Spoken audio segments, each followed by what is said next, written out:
It is 40 minutes past the hour. Republicans have scaled back their convention in Tampa to 3 days because of Tropical Storm Isaac. And depending on Isaac's next move, the Republican platform might take more of a backseat to the storm. Sean Spicer is the communications director for the RNC. He's live in Tampa. Welcome. Thanks, Carol. It's great to be with you. So the storm is starting to intensify now. How worried are you that people will be paying much more attention to the storm than to the Republican National Convention?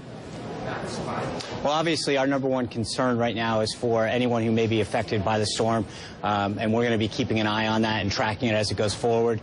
We obviously have important business to do here in terms of officially nominating our nominee and making sure that Mitt Romney and Paul Ryan are officially able to go forward as our nominee and move on to the general election.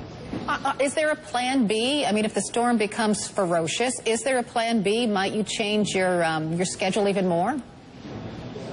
Well, as you noted in your introduction, we've been very flexible so far as far as being able to scale back because of the concern we had here in Tampa. We'll obviously continue to monitor the storm going forward, but we look forward to, as it stands right now, we've got a packed schedule tonight.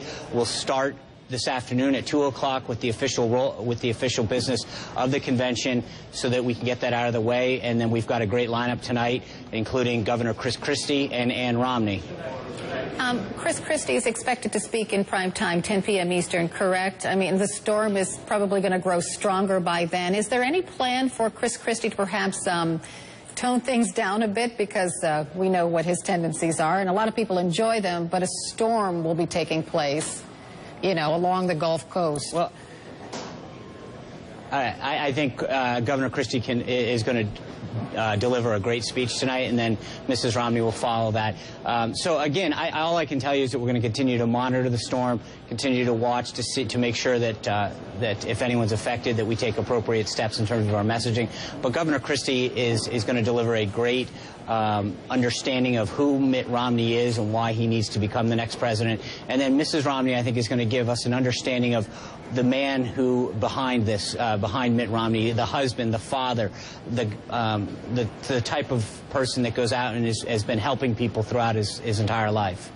There's a new Pew Research poll out. It shows only 44% of Americans are even planning to watch Mitt Romney's speech.